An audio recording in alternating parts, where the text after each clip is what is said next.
कल मैं बात कर रही थी इनर चाइल्ड हीलिंग की, राइट। और आज मैं आपको बताती हूँ कि हमारे घर में सबसे ज्यादा हर्ट किसका इनर चाइल्ड होता है। जैसे कि हम घर में रहते हैं वहां पर, तो एनी केसेस सबसे ज्यादा हर्ट किसका होता होगा। आई विल टेल यू, हमारी मम्मियों का, हमारी मम्मी का। क्यों? क्योंकि वो हर बात पे चीजें होती हैं। मेरा देख लेंगे, आज बच्चों की पसंद का बनाती हूँ, यार बच्चों के पापा की पसंद का बनाती हूँ, मेरा तो देख लेंगे। आज ना बच्चे ने ये करा, रात में देखेंगे मेरा। यार जिसके पापा का ये मन था, मेरा देख लेंगे, फिर कभी बना लूंगी, मैं तो घर पे ही हूँ। सबसे ज्यादा बस ये जो चीजें हमारी मम्मी यहाँ कहती हैं, एंड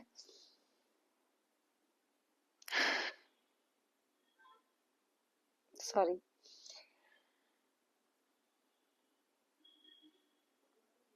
उन्हें मतलब कितनी बार अपने यू नो पैशन को, अपने इमोशंस को साइड में रख के, हाँ मतलब हम लोगों को, अपने बच्चों को वो आगे रखती है। Being a mother I will do the same thing.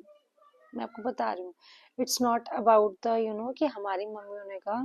सबकी मम्मियाँ करती हैं, सबकी मम्मीज एक ही पैटर्न को फॉलो करती हैं कि बच्चे कर लेंगे, हमारा देखा जाएगा। दैट्स वाई मम्मियों का इनर चाइल्ड सबसे ज्यादा हर्ट होता है। तो बहुत बार वो अपने पैशन को, अपने इमोशन को साइड पे रखती हैं, और this is the reason that उनका इनर चाइल्ड आज भी साइलेंटली वेट कर रहा है उनकी अटेंशन का, उनकी केयर का।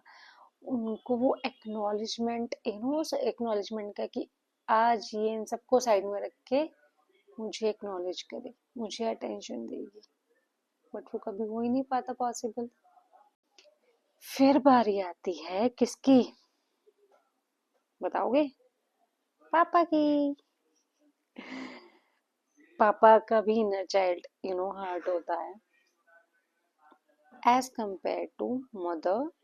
आई वुड से कि कम होता है, बट होता उनका भी है।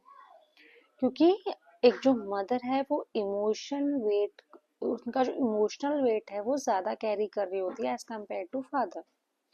और फादर के पास जो आता है वो आता है रिस्पॉन्सिबिलिटी, गिल्ट, स्ट्रांग बनने का, वो एक प्रेशर, और बार बार कॉम्प्रोमाइज। उनका इन सब चीजों में आके उनका इनर चाइल्ड उनको कभी बोल ही नहीं पाया कि उसको भी प्यार चाहिए, उसको भी ब्रेक चाहिए, उसकी भी सुनी जाए। वो स्ट्रांग बन बन के थक गया है, उसको भी प्यार चाहिए, नहीं बोल पाया। फिर बारी आती है हमारे घर के बड़े बच्चों की, यानी कि फर्स्ट चाइल्ड की, एज इन जिनको हम दीदी और भैया कह के एड्रेस करते हैं। हमेशा ये चीज बोलना कि तुम बड़े हो, मत करो, छोटा है ना, करने दो उसको, तुम थोड़ा रुक जाओ। या तुम्हें समझ में नहीं आ रहा, तुम्हारा भाई है वो छोटा, तुम बड़े हो, तुम थोड़ा सा समझदारी से काम लो। कितने बड़े हैं भाई वो, कितने बड़े हैं? मैक्सिमम 1 या 2 साल होंगे, 3 साल होंगे, 4 साल होंगे। बट उनका भी तो इनर चाइल्ड कुछ कह रहा है उनको। इस चीज के दबाव में उनका इनर चाइल्ड हमेशा साइलेंटली ग्रो कर रहा है।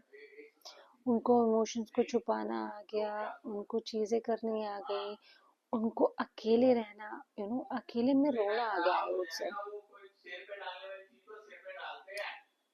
तो I would suggest, if you have Elder, मतलब 2 बच्चे हैं आपके घर में, या जो भी आपका फर्स्ट चाइल्ड है, स्टॉप सेइंग देम और आस्किंग देम कि तुम बड़े हो, तुम चीज़ों को डिफरेंटली हैंडल करो, या छोटे बच्चे को चीज़ें ज़्यादा करने दो। It's not like that.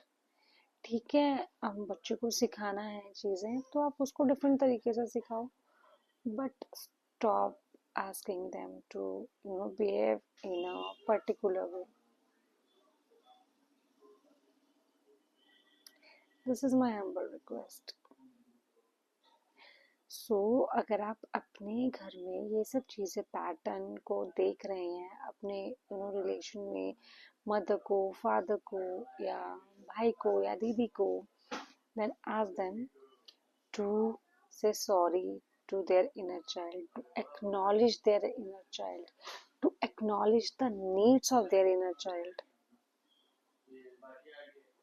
Say sorry to their inner child and share this reel to them as well, so that they can understand कि इनर चाइल्ड को ज़रूरत है उनकी। कई बार कुछ चीज़ें समझ में नहीं आ रही होती बट हो जाती हैं, जैसे रोना, पता नहीं क्यों आज रोना आ रहा है, समझ में नहीं आ रहा। इनर चाइल्ड हर्ट होता है आपका और आपको समझ में ही नहीं आ रहा होता। Hope it helps. Radhe Radhe.